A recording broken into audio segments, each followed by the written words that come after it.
कल coaching class में। चलिए बेटा, हम लोगों ने जहाँ अपनी क्लास को छोड़ा था वहीं से शुरू करते हैं। हम सब जानते हैं कि हम लोग भारत के अवार्ड्स के बारे में पढ़ रहे थे, भारत के पुरस्कार के बारे में पढ़ रहे थे, और हमें सबको पता है कि हमने भारत के पुरस्कार में शुरू क्या किया था, भारत रत्न। तो कल लास्ट हमने कुछ भारत रत्न प्राप्तकर्ताओं को पढ़ा। हम लोग हेडिंग डाल चुके हैं 48 भारत रत्न प्राप्तकर्ता, और उन्हीं 48 व्यक्तियों में अपनी कहानी हम लोग आगे लेकर जाएंगे, जिसमें अपनी शुरुआत कर देते हैं जहां पर हमने छोड़ा था आपको। और हमें याद है कि हमने शायद धोंदू केशव कर्वे को पढ़ लिया, और अब हम अपनी कहानी शुरू करेंगे यहाँ से। तो सब लोग जुड़ जाइए, एक बार शेयर कर दीजिए क्लास को, और हम लोग आगे बढ़ते हैं। और हम अच्छे से जानते हैं कि हमने यहीं से शुरुआत की थी और यहीं पर ख़त्म की थी कल की क्लास। तो समय खराब ना करते हुए अपनी क्लास को पुनः आगे ले जाते हैं। चलिए, हम सब जानते हैं विधान चंद्र राय, जिन्हें विधान चंद्र राय क्या बेटा 1961 में दो लोगों को भारत रत्न से सम्मानित किया गया है, जिसमें से पहले व्यक्ति ही कौन थे, विधान चंद्र राय।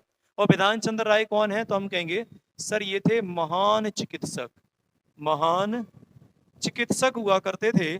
और ये जो महान चिकित्सक थे, इन्हीं की याद में प्रतिवर्ष यानी हर साल, प्रतिवर्ष हम लोग क्या करते हैं याद रखेंगे, हम लोग क्या करते हैं प्रतिवर्ष याद रखेंगे, 1 जुलाई को चिकित्सा दिवस मनाते हैं।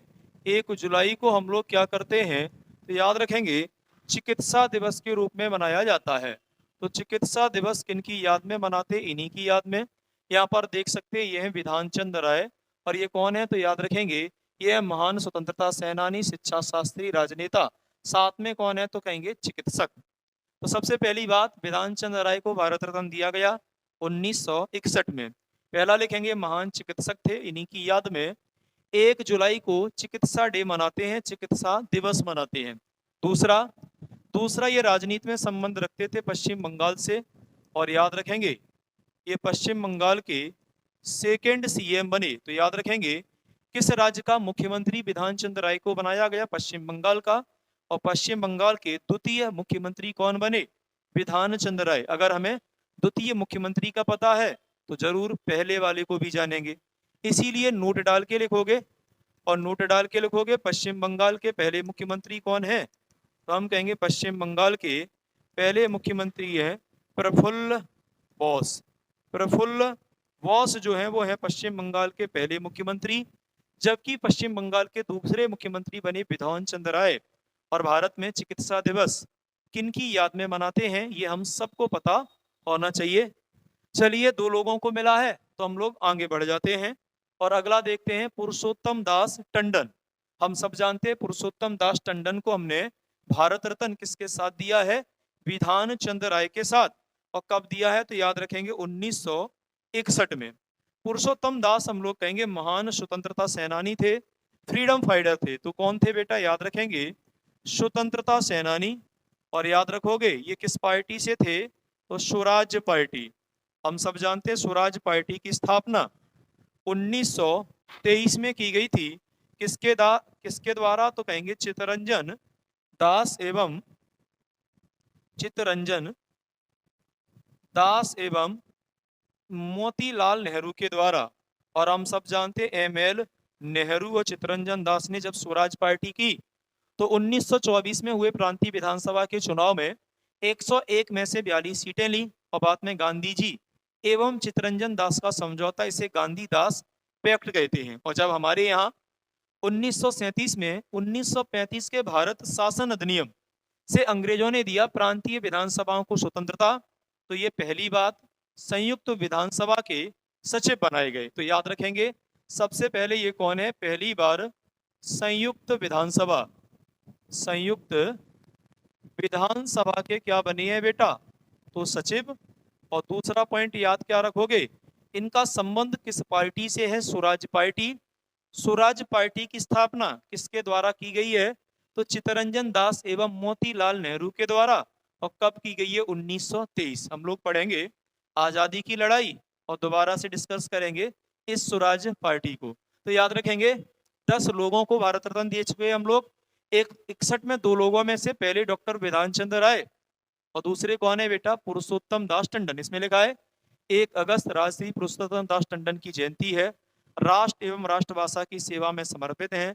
स्वाधीनता संग्राम में अग्रणी भूमिका निभाई है।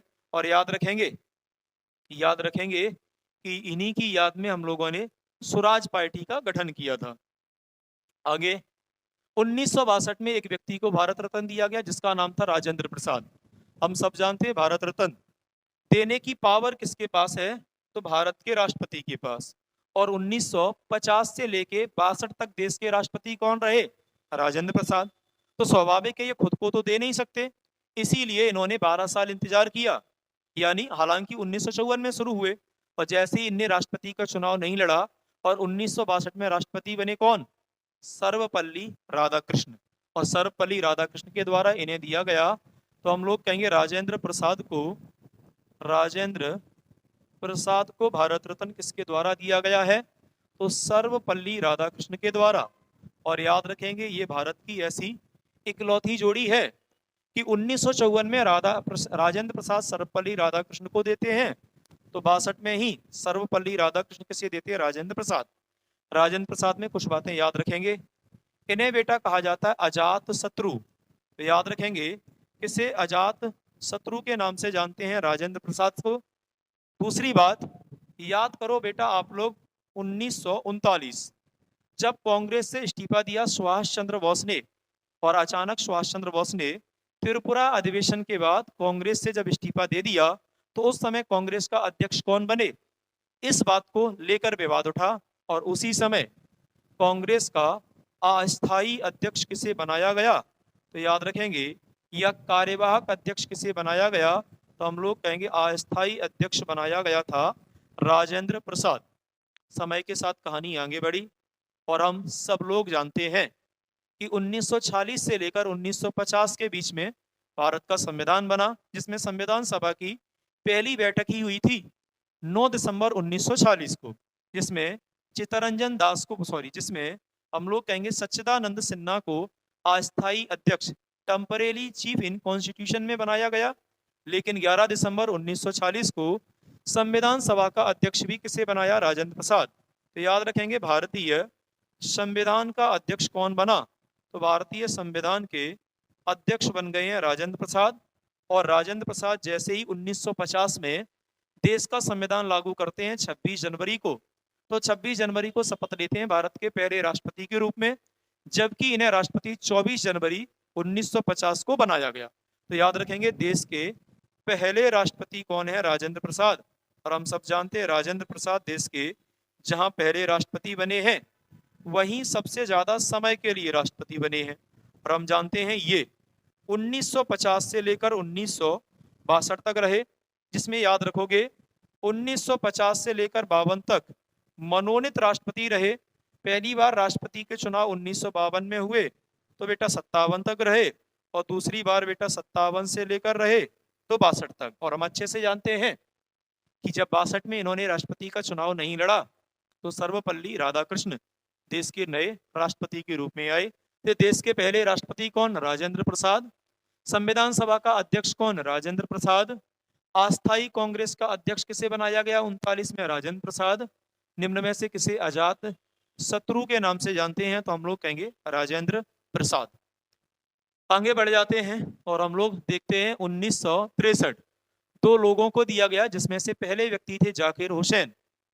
और हम अच्छे से जानते हैं कि 1962 में भारत के राष्ट्रपति बने सर्वपल्ली राधाकृष्ण, जो 1967 तक रहे।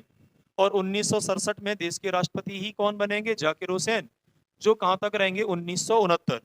तो याद रखेंगे इनमें कौन कौन सी बातें। पहली, भारत के पहले मुस्लिम राष्ट्रपति कौन है, तो भारत के पहले मुस्लिम राष्ट्रपति किसे बनाया गया, तो याद रखेंगे भारत में पहला मुस्लिम राष्ट्रपति बनाया गया जाकिर हुसैन को। लेकिन दुर्भाग्य से जाकिर हुसैन 2 साल तक ही इस पद पर रहे, इसके बाद बेटा इनका इंतकाल हो जाता है, इनकी मृत्यु।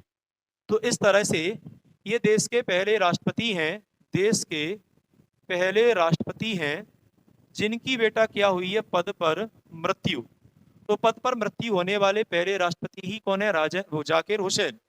बेटा हमारे देश में नियम है, अगर देश में राष्ट्रपति नहीं है तो देश की जिम्मेदारी उपराष्ट्रपति संभालेगा, और राष्ट्रपति एवं उपराष्ट्रपति नहीं है, तो इस जिम्मेदारी को दे दिया जाएगा CJI, जिसे बोलते हैं चीफ जस्टिस ऑफ इंडिया।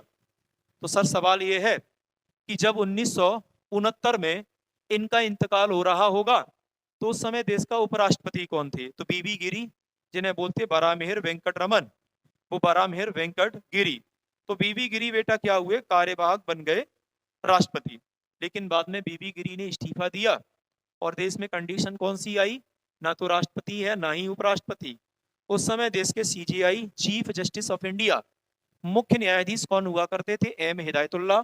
और हम याद रखेंगे M हिदायतुल्लाह, हिदायतुल्लाह देश के कौन है? पहले ऐसे मुख्य न्यायाधीश जो देश में राष्ट्रपति के पद पर भी सेवाएं दे चुके। लेकिन फिलहाल इनमें 3 बातें याद रखेंगे, और वो 3 बातें कौन सी हैं? देश के पहले राष्ट्रपति जाकिर हुसैन लिख लेंगे, देश के पहले पद पर मरने वाले राष्ट्रपति जाकिर हुसैन, और देश में सबसे कम समय के लिए रहे राष्ट्रपति, तो सबसे कम कार्यकाल ही किसका है? राष्ट्रपति के रूप में। तो हम लोग याद रखेंगे जाकिर हुसैन। तो याद रखेंगे 1963 में 2 लोगों का भारत रत्न दिया गया, जिसमें से एक है जाकिर हुसैन। आप देख सकते हो ये है डॉक्टर जाकिर हुसैन। और हम सब जानते हैं इन्हीं को क्या है? प्रेसिडेंट ऑफ इंडिया बनाया गया। और हम सब जानते हैं प्रेसिडेंट ऑफ इंडिया यानी भारत का राजा, भारत का राष्ट्रपति। आगे कभी पढ़ेंगे आर्टिकल नंबर 52-52 में लिखा है कि भारत का एक राष्ट्रपति होगा। चलिए आगे बढ़ जाते हैं और दूसरे व्यक्ति को करते हैं डिस्कस। अगले हैं पांडुरंग बावन काने। और पांडुरंग बावन काने ये हैं संस्कृत के महान ज्ञाता। इस पूरे चार्ट को आप पढ़ोगे तो मिलेगा संस्कृत के एक विद्वान एवं यहीं के प्राचार्य विद्यार्थी थे। साहित्य अकादमी में सन 1956 ईस्वी में धर्मशास्त्र इतिहास पर 5000 का पुरस्कार प्रदान कर इनको सम्मानित किया गया। फिर भारत सरकार ने बहुत सारे काम किए, लेकिन इनने क्या किया है सर? 2 बातें। पहली बार संस्कृत के महान कौन है? ज्ञाता हैं, महान ज्ञाता। और दूसरी बात, पहला संस्कृत महाविद्यालय ही इनके द्वारा खोला गया। तो संस्कृत महाविद्यालय किसके द्वारा खुलवाया गया है? हम कहेंगे पांडुरंग बावन काने। इस तरह बेटा याद रखेंगे 1963 में जो 2 लोग थे उनमें जाकिर हुसैन और पांडुरंग बावन काने जी थे। ठीक, आगे बढ़ जाते हैं। वीडियो को पोस्ट करके सारी बातें लिखनी है। थोड़ा सा जल्दी इसलिए चल रहे हैं कि हम जल्दी इन्हें फिनिश करें और नए नए टॉपिक को डिस्कस करें। 1966 में एक व्यक्ति को भारत रत्न दिया गया। कल हमने कहा था जरूरी नहीं है कि हर साल भारत रत्न दें, लेकिन एक साल में 3 लोगों से ज्यादा नहीं देंगे। और 1966 में जिस एक व्यक्ति को दिया गया नाम था लाल बहादुर शास्त्री। हम बहुत सारी बातें इनके बारे में जानते हैं, लेकिन सबसे महत्वपूर्ण बात क्या है? तो हम कहेंगे ये बने हैं जवाहरलाल नेहरू के बाद प्रधानमंत्री, अर्थात देश के सेकंड पीएम। देश के दूसरे प्रधानमंत्री ही कौन हुए हैं? शास्त्री जी। और याद रखोगे शास्त्री जी को प्रधानमंत्री कब बनाया गया? 1964 में। और कब तक रहे हैं बेटा? तो हम कहेंगे 1966 तक। और हम अच्छे से जानते हैं 1964 के बाद बात आई 1965 में, और पाकिस्तान को लगा कि छोटे से लाल बहादुर एक प्रधानमंत्री हैं, इन्हें क्या पावर होगी। और पाकिस्तान ने भारत पर अटैक किया और 1965 में छोटे से लाल बहादुर ने एक बड़ा काम किया पाकिस्तान को हराने का। तो 1965 में पाकिस्तान युद्ध के समय या पाकिस्तान को हराते समय देश के प्रधानमंत्री कौन थे? तो हम कहेंगे लाल बहादुर शास्त्री कहा जाता है। इसी युद्ध में ये सेना के साथ बाउंड्री पर गए, बॉर्डर पर गए, और यहीं पर इन्होंने एक नारा दिया था जिसका नाम था जय जवान जय किसान। और हम अच्छे से जानते हैं इसी नारे को अटल जी ने आगे बढ़ाया, जिसमें जय जवान जय किसान के साथ एक शब्द लगाया था जिसका नाम था जय विज्ञान। और इसी नारे को मोदी जी ने आगे बढ़ा दिया है, इसका नाम हो गया है जय अनुसंधान। और याद रखेंगे वर्तमान में हमारा जो नारा बन चुका है उसका नाम क्या है? जय जवान जय किसान जय विज्ञान जय अनुसंधान। जवान और किसान विज्ञान के बिना अधूरा है, कमजोर है, लेकिन याद रखेंगे विज्ञान रिसर्च के बिना अधूरा है, जिसमें हमारी सबसे बड़ी रिसर्च कल ही कंप्लीट हुई चंद्रयान 3 को लेकर। और हमने चंद्रयान 3 को लॉन्च करके छोड़ दिया था कहाँ? चंद्रमा की सतह पर। ठीक, कल बात करेंगे आगे।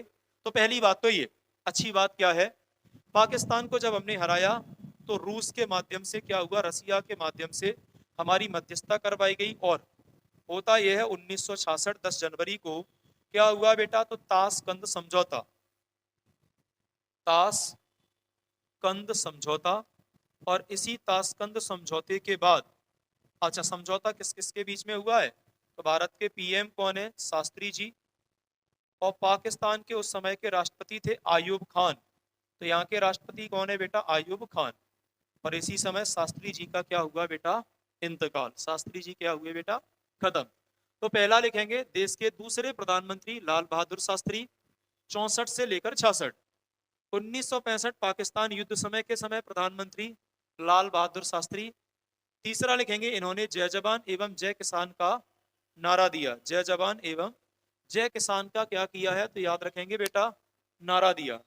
और अगला याद क्या रखेंगे, वो ये होगा ताशकंद समझौते के बाद इनकी मृत्यु हुई। लेकिन अगर आप लोगों को याद हो तो कल हमने पढ़ा था, सर जब जवाहरलाल नेहरू की मृत्यु हुई तो सवाल यह था देश का अगला पीएम कौन बने, और बहुत सारे विवाद में एक नाम इंदिरा गांधी का आया था, दूसरे नाम क्लियर तो नहीं थे, लेकिन उनमें से एक लाल बहादुर शास्त्री भी थी। इंदिरा गांधी की शादी आयूब खान नाम के मुस्लिम्स के साथ हुई, इसलिए विवाद था। और इस समय कार्यवाहक किसे बनाया गया था, गुलजारी लाल नंदा। और अब पूर्ण रूप से कौन बन गए थे, लाल बहादुर शास्त्री। लेकिन 2 साल बाद जब इनका इंतकाल हुआ तो सवाल वही था कि अब भारत को कौन संभालेगा, और दोबारा से कौन बने, तो सेम कंडीशन सेम विवाद, और फिर से कार्यवाहक प्रधानमंत्री बनाया गुलजारी लाल नंदा को। लेकिन बाद में इंदिरा गांधी देश की तीसरी और भारत की पहली महिला प्रधानमंत्री बनेगी। तो एक बात याद रखेंगे, लाल बहादुर से पहले प्रधानमंत्री की पद पर सेवाएं कौन दे रहा था, गुलजारी लाल नंदा, लेकिन कार्यवाहक प्रधानमंत्री, और लाल बहादुर के बाद प्रधानमंत्री की पद पर सेवाएं किसने दी हैं, गुलजारी लाल नंदा ने, लेकिन कार्यवाहक प्रधानमंत्री के रूप में। ठीक, चलो बेटा आगे बढ़ जाते हैं।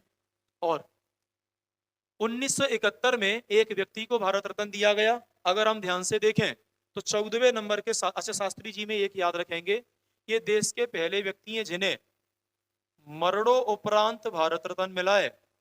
और हम पढ़ चुके हैं 1954 में ये प्रावधान नहीं था, 1955 में नियम आया जिसका पहली बार प्रयोग हुआ है।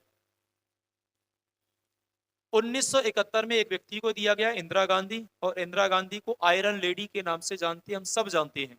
तो याद रखेंगे यहीं से इंदिरा गांधी के बारे में, भारत की तीसरी पीएम है, लेकिन पहली महिला प्रधानमंत्री। तो देश में पहली महिला पीएम ही कौन बनी है, इंदिरा गांधी।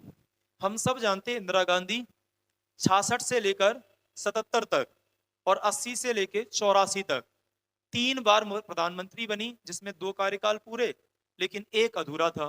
तो देश में दूसरा ज्यादा कार्यकाल किसका है, तो दूसरा ज्यादा कार्यकाल है इंदिरा गांधी का। और इंदिरा गांधी भी 15 साल तक सेवाएं दे चुकी हैं, जिसमें पहला कार्यकाल बेटा इनका शुरू होता है 1966 से लेकर 1977। एक साल बड़ा क्यों है, तो हम आगे पढ़ेंगे 42वां संविधान संशोधन, जिसमें लोकसभा का कार्यकाल बढ़ाकर 5 साल से 6 साल कर दिया था। हालांकि 44 वाले में पुनः खत्म कर देते हैं। और याद रखेंगे इन्होंने क्या किया है, तो इन्हें कहा जाता है तानाशाह, आयरन लेडीज। और आयरन लेडीज का मतलब है ये ताकतवर महिला थी। और इनकी ताकत याद रखना, इन्होंने पहली बार भारत में 25 जून को आपातकाल लगवाया। और आपातकाल 25 जून को किस आधार पर लगवाया, तो हम लोग कहेंगे आंतरिक अशांति के रूप में। और इसी आपातकाल में इनका विरोध हुआ, और इसी विरोध के द्वारा बाद में इन्हें हारना पड़ा। हम सब जानते हैं इंदिरा गांधी सबसे ज्यादा फेमस हुई है बैंकों के राष्ट्रीयकरण के लिए, बैंकों के केंद्रीकरण के लिए। याद रखेंगे इंदिरा गांधी ने बैंकों का क्या करवाया है, राष्ट्रीयकरण। और टोटल कितने बैंकों का, तो याद रखेंगे 20। लेकिन टोटल 20 में से पहले 14 थे और दूसरी बार में कितने थे बेटा, तो हम लोग कहेंगे 6। इस तरह इंदिरा गांधी की पूरी कहानी आगे बढ़ी। लेकिन इंदिरा गांधी ने खालिस्तानियों को लेकर पंजाब की एक मस्जिद में गोली चलवाई आतंकवादियों को पकड़ने के लिए। इससे सारे के सारे सिख लोग नाराज हुए, और इन्हीं के 2 बॉडीगार्ड हुआ करते थे। एक का नाम था बेहद सिंह और एक का नाम शायद था जुझार सिंह। और बेहद सिंह, और याद रखेंगे जुझार सिंह ने क्या किया, 1984 में गोली मारकर इंदिरा गांधी की हत्या कर दी और इंदिरा गांधी के बाद इनके पुत्र राजीव गांधी को देश का प्रधानमंत्री बनाया गया। तो इंदिरा गांधी भारत की पहली महिला हुई, इंदिरा गांधी देश की पहली महिला हुई जिन्हें बेटा भारत रत्न से नवाजा गया है। ठीक, हम लोग बढ़ जाते हैं आगे। याद रखेंगे 1975 में एक व्यक्ति को भारत रत्न दिया गया और 16वें नंबर के व्यक्ति हैं बरा मिहिर वेंकट रमी वेंकट गिरी, जिन्हें बोलते हैं बेटा बीबी गिरी। और बीबी गिरी को तो अभी पढ़ाया था जाकिर हुसैन की मृत्यु के बाद। तो याद रखेंगे सबसे पहली बात, ये देश के कार्यवाहक राष्ट्रपति रहे। और कार्यवाहक राष्ट्रपति कब रहे हैं? तो हम कहेंगे जाकिर हुसैन की मृत्यु के बाद। तो जाकिर हुसैन के बाद राष्ट्रपति का पद किसने संभाला? तो हम कहेंगे बीबी गिरी ने। और बीबी गिरी ने बेटा क्या किया? तो इस्तीफा दिया और चुनाव लड़ा था राष्ट्रपति का। अब हम प्रेसिडेंट्स टॉपिक जब पढ़ेंगे तब यहाँ चर्चा करेंगे। याद रखेंगे ये किसी भी पार्टी से नहीं थे, एक स्वतंत्र उम्मीदवार के रूप में चुनाव लड़ा और उसके बाद ये जीत गए। तो याद रखेंगे देश के पहले स्वतंत्र राष्ट्रपति या स्वतंत्र उम्मीदवार के रूप में राष्ट्रपति कौन बने? तो याद रखेंगे उम्मीदवार के रूप में राष्ट्रपति बनते हैं बीबी गिरी। अचानक से मन में सवाल आएगा, फिर सर कांग्रेस ने क्यों नहीं लड़ाई?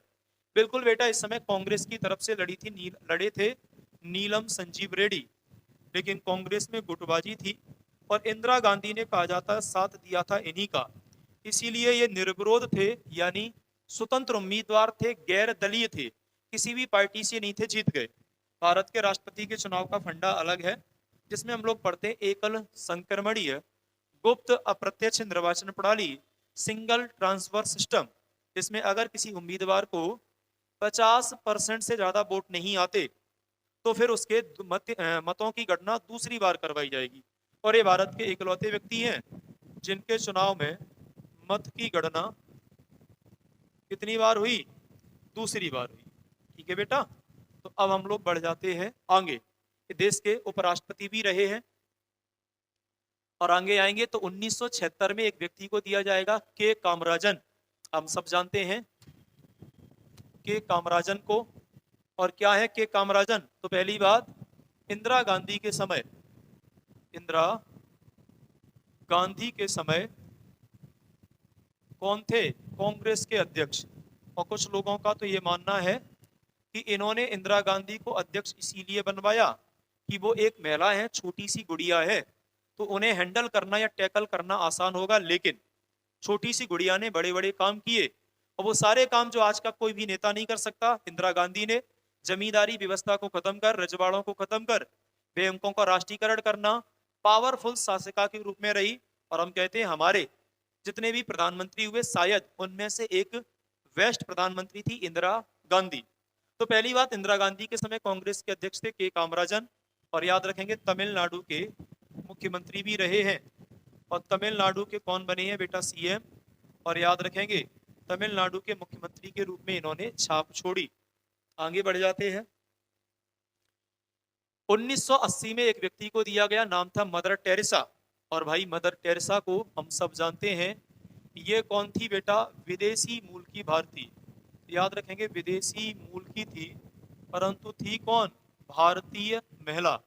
और इन्होंने क्या किया बेटा? तो याद रखेंगे शांति के क्षेत्र में, शांति के क्षेत्र में 1979 में नोबेल पुरस्कार जीता। ये भारत की पहली महिला है, फर्स्ट महिला है जिन्होंने नोबेल पुरस्कार जीता हो। इन्होंने भारत में क्या किया? मिशनरीज की शुरुआत की और इन्होंने बालिकाओं को और विधवाओं को पढ़ाने का काम किया। तो याद रखेंगे इन्होंने मिशनरीज की शुरुआत की और मिशनरीज के तहत इन्होंने क्या किया? शिक्षा एवं शांति पर जोर दिया। और इन्होंने शिक्षा और शांति पर जोर दिया। तो याद रखेंगे इन्हीं की याद में हम लोगों ने क्या किया है? इनको दूसरी महिला होने के बावजूद भारत रत्न दे दिया। पहली इंदिरा गांधी थी। इसमें इनका वाक्य भी लिखा है, जो जिंदगी दूसरों के लिए ना हो वो जिंदगी किस काम की। तो इन्होंने अपना पूरा जीवन लोगों की सेवा में गुजारी। हम इनकी ये सारी बातें पढ़ सकते हैं। तो ये थोड़ा सा याद रखेंगे, लाखों करोड़ों की जिंदगी जीने का सबक सिखाने वाली मदर टेरेसा का निधन 1997 में 5 सितंबर को होगा बेटा। याद रखेंगे ये 1 2 नहीं 5 देशों में गई। एक बार आप पढ़ लोगे और पीडीएफ में मिल जाएगी। अपन टाइम खराब नहीं करते, आगे थोड़ा स्पीड रखेंगे, वीडियो को पुश करके लिखोगे। विदेशी मूल की पहली भारतीय महिला जिसे भारत रत्न दिया गया है, भारत की पहली महिला जिन्हें शांति का नोबेल पुरस्कार मिला, मिशनरीज की शुरुआत की, शिक्षा, उपचार, सारी चीजों को इन्होंने क्या है ध्यान से देखा। ठीक। 1983 में एक व्यक्ति को दिया गया जिसका नाम था आचार्य विनोबा भावे, और याद रखेंगे आचार्य विनोबा भावे को भारत रत्न दिया, और आचार्य विनोबा भावे ने ही भारत में सबसे पहले 1940 में दक्षिण भारत में व्यक्तिगत आंदोलन की शुरुआत की। याद रखेंगे व्यक्तिगत आंदोलन भारत में कौन लेकर आए? आचार्य विनोबा भावे।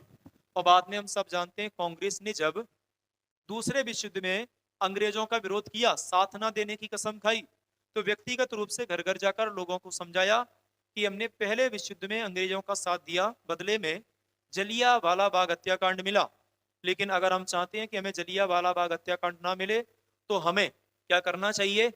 दूसरे विश्व युद्ध में अंग्रेजों का साथ नहीं देना, जिसमें गांधी जी ने दिल्ली चलो जेल भरो का नारा दिया। तो याद रखेंगे व्यक्तिगत आंदोलन की शुरुआत ही किसने की? आचार्य विनोबा भावे ने। और सबसे बड़ी बात,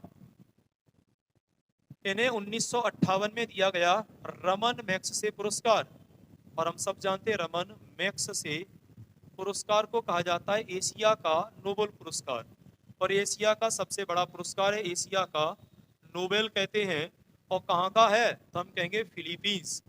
फिलीपींस के द्वारा दिया जाता है। तो भारत में पहली बार रमन मैग्सेसे पुरस्कार जीतने वाले व्यक्ति कौन है? तो हम कहेंगे आचार्य विनोबा भावे, और इन्होंने ही बेलोर मठ का निर्माण किया था। ये हैं आचार्य विनोबा भावे, भूदान आंदोलन के प्राणदाता थे, और इन्होंने ही आचार्य विनोबा भावे ने ये सारे के सारे काम किए। एक लास्ट और देखें और फिर अपन कल देखेंगे। 1987 में एक व्यक्ति को दिया गया जिसका नाम है खान अब्दुल गफ्फार खान। तो याद रखेंगे खान अब्दुल गफ्फार खान पहले विदेशी हैं, और विदेशियों में भी कौन सा? इकलौता पाकिस्तानी। हम सब जानते हैं, हम देने वाले हैं दो विदेशियों को। तो पहले पाकिस्तानी जिन्हें भारत रत्न से नवाजा गया 1987 में। क्यों नवाजा गया? तो याद रखेंगे इन्हें कहा जाता है सीमांत गांधी। तो इन्हें सीमांत गांधी के नाम से जानते हैं। तो याद रखेंगे इन्हें हम सीमांत गांधी कहते हैं। इन्होंने बहुत सारे आंदोलनों में भाग लिया है बेटा, जैसे लाल कुर्ती आंदोलन, इतिहास में पढ़ेंगे कुर्ती आंदोलन। जैसे बेटा हम लोग कहेंगे लाल कुर्ती आंदोलन के अलावा अगर बात करें बेटा, तो हम लोग कह सकते हैं कि इन्होंने पाकिस्तान के भूदान आंदोलन भी चलाया जो आचार्य विनोबा भावे ने चलाया। इन्होंने पाकिस्तान में भारत छोड़ो आंदोलन भी चलाया जो गांधी जी ने चलाया, और इसी के लिए इन्हें हमने क्या दिया है? भारत रत्न। इन्हीं को कहा जाता है सीमांत गांधी। तो बाकी लोगों को पढ़ते हैं अगली क्लास में। 88 में भी एक व्यक्ति, जो भी होंगे पढ़ेंगे, और सारे लोगों को हम लोग डिस्कस करेंगे। बस बहुत जल्दी खत्म होने वाले हैं। कल अंतिम क्लास होगी भारत रत्न की, और अंतिम क्लास में जैसे ही हम खत्म करेंगे तो उसके बाद हम इसकी प्रैक्टिस करेंगे और फिर से बढ़ जाएंगे आगे।